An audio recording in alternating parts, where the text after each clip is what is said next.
Hi everyone, this is Jim Tolles. I'm a spiritual teacher. I blog at spiritualawakeningprocess.com and I do these YouTube videos. Today I want to talk about spiritual transformation and your extraordinary ordinariness. Before getting into this, just a quick reminder that as usual I have more links below this video. I invite you to check them out afterwards. What is spiritual transformation? When I'm talking about spiritual transformation, I'm not talking about getting to an endpoint, getting to some sort of idealized perfection, and not trying to become something more spiritual. I'm talking about the stripping away process of the ego that naturally leads towards certain natural ways of living. Spiritual transformation is what starts to arise on its own as we do the work. It's kind of like how plants grow in our garden. If we do a little work to weed and to pull out rocks, things kind of grow on their own. And spiritual transformation can kind of attend to itself.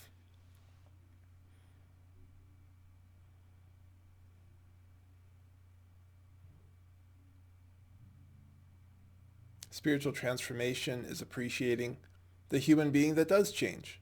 That as we go towards that space of the changeless within, space of awareness, dissolving our attachments to temporary things, certain things inside of us and certain ways of living and behaving, those parts of us that are part of the temporariness, part of separation, these things and actions arise on their own.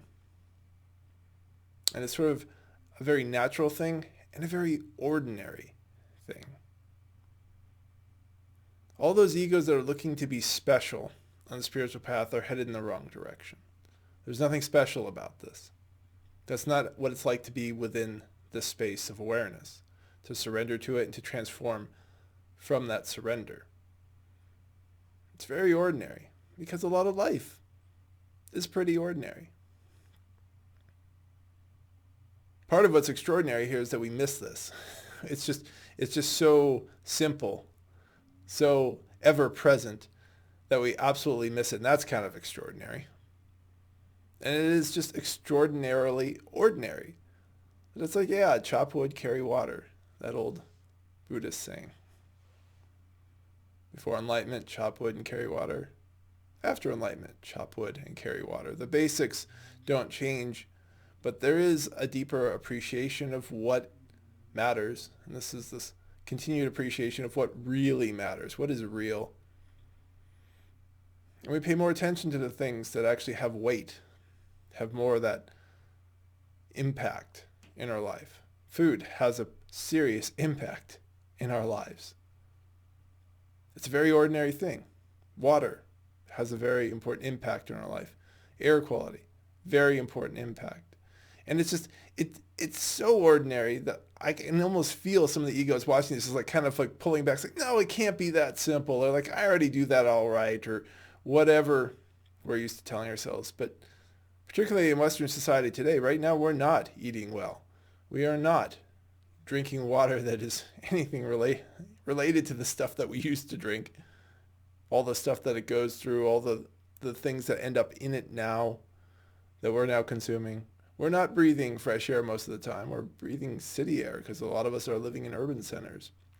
There's a lot of stuff in that. I mean, these types of things you start to think about as you dissolve your ego because these things matter. What other people think of my shirt right now does not matter. What I think of my shirt right now does not matter.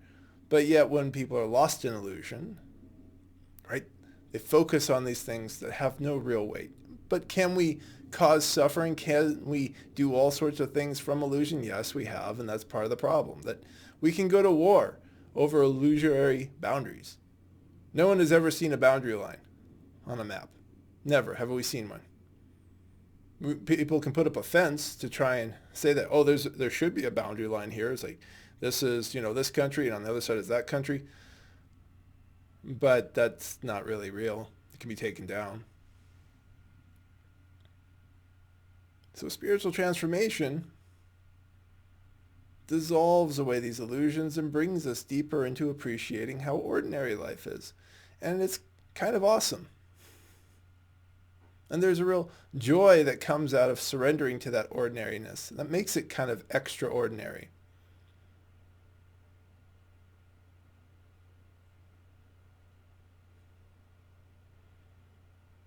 And even extraordinary is not the best word in the world because it makes it sound kind of special and more exciting to be eating and pooping and sleeping and doing the basic things that human beings do, and it's not going to be.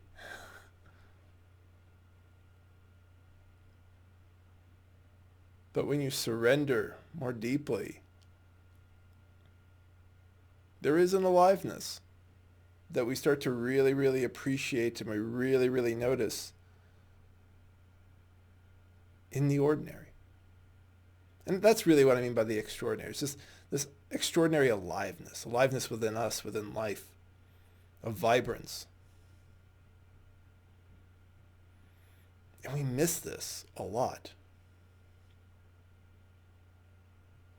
And the more we surrender to this ordinariness and to this vibrancy, it's within the ordinary, more of this inner transformation keeps kind of doing itself in the same way that a tree is always surrendered. The oak tree just is surrendered at any stage. It's not trying to get to maturity. It's not a goal. It's just what happens. It's its transformation that it goes through from nut to small sprout to a small sapling, right? And on, and it keeps growing its branches. That's its natural transformation. So even when I put the word spiritual in front of transformation, I should almost just be saying natural transformation. That's what we're looking for, is how do we surrender to what naturally arises? How do we strip away as much ego and false ideas as possible to unlock that natural transformation? If at any time somebody feels like they're getting into this idea of, oh, this is who I am now, that is not who you are now. That is the ego trying to construct something new. It's trying to create a new set of reference points to become something. Once again, here's this idea of specialness. We should always be careful if we start to buy into an idea of specialness. And ironically, for some of you who drop more and more ego, that will not be interesting to you, but other people will want to thrust it onto you. Say, oh, you're so special. And they start coming up with labels or finding some of these more fantastical, ridiculous ideas that are freely accessible online to label you with.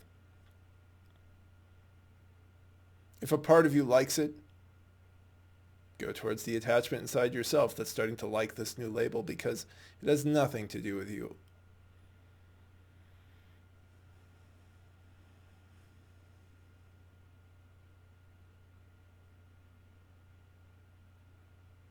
The desire for specialness is a trap.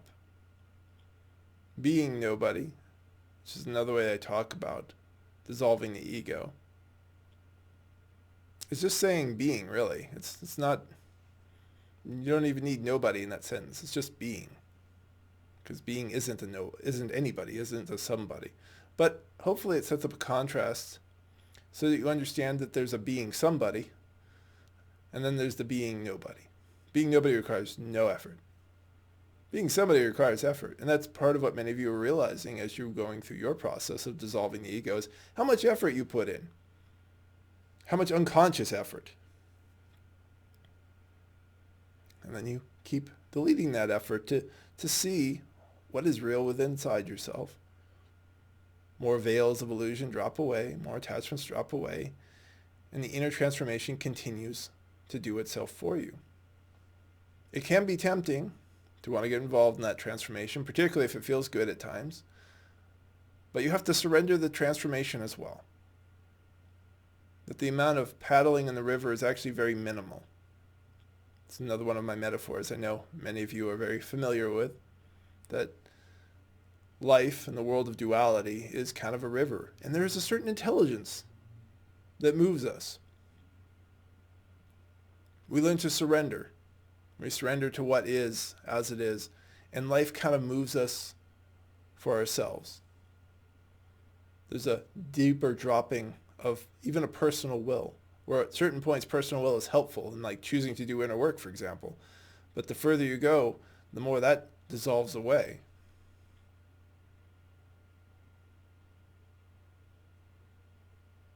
And then a lot of life is eating and sleeping and being active, gathering resources to survive.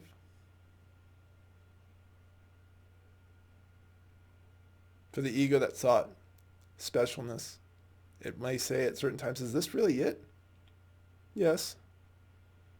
But it probably isn't looking at life clearly if it's saying that. It's probably not seeing the full vibrancy and liveliness that's sitting right in front of you. So the question becomes, what have you been looking for?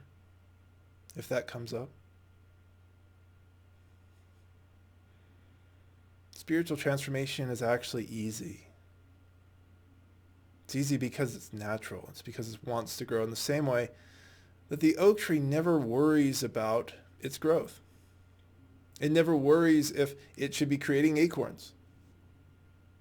It just allows that this is the expression that comes in a surrendered state. And while we do have moments where we paddle in the river of life, as I said, it's like the more we pay attention, that paddling also becomes natural. It's like, oh, this is the time to get out my oar. This is the time to take my oar back in. Because we're not trying to force things. We're not assuming that we know what should be happening. Life is mysterious. And it's ordinary. And that's kind of a paradox, but that's another thing that you get more used to as you grow into your spiritual maturity. That life is paradoxical at times. The paradox of surrender, of being here now, of having nowhere to go. And then transformation happens seemingly on its own.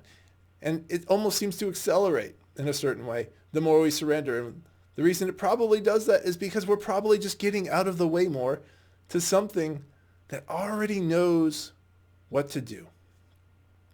And transformation is not a easier, better life in the sense of what the ego wants. The ego wants safety. It wants to be healthy all the time and wants to heal problems it thinks it has, legitimate or totally made up. It wants to be happy. Right? It's constant want. It doesn't usually want the present moment, particularly if the present moment is, in many cases, very ordinary. It often doesn't even want that. So we surrender, and things develop on their own. And they usually do it into some pretty divinely fun, I suppose. I don't know, fun isn't even the right word, but divinely inspired, let's say, ways.